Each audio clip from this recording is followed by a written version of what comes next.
The goals of this experiment are to induce activation of T cells by Bryostatin 1 Ionomycin, as well as differentiation of T cells by gamma-chain cytokines. Begin with the isolation of tumor-sensitized T cells from spleen and lymph nodes. Then, activate with Bryostatin 1 and Ionomycin, two intracellular signal mimetics that increase protein kinase C activity and intracellular calcium respectively. Culture in the presence of IL-7, IL-15, and IL-2 for the differentiation and expansion of tumor-reactive T cells.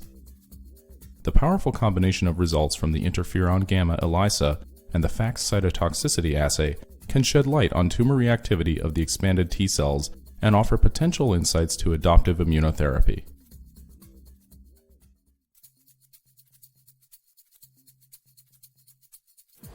This method of ex vivo expansion of tumor-reactive T cells can help answer key questions in tumor immunology. Questions such as, what is the role of common gamma-chain cytokines in the differentiation of tumor-reactive T cells, and what is the role of each T cell phenotype, such as effector cells, effector memory cells, and central memory cells, in generating long-term memory response against cancer.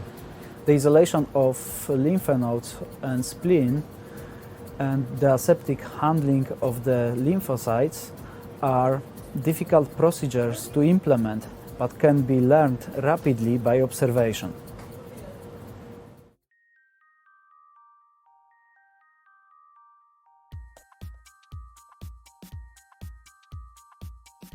The FVBN202 transgenic female mice express an unactivated rat new transgene under the regulation of MMTV.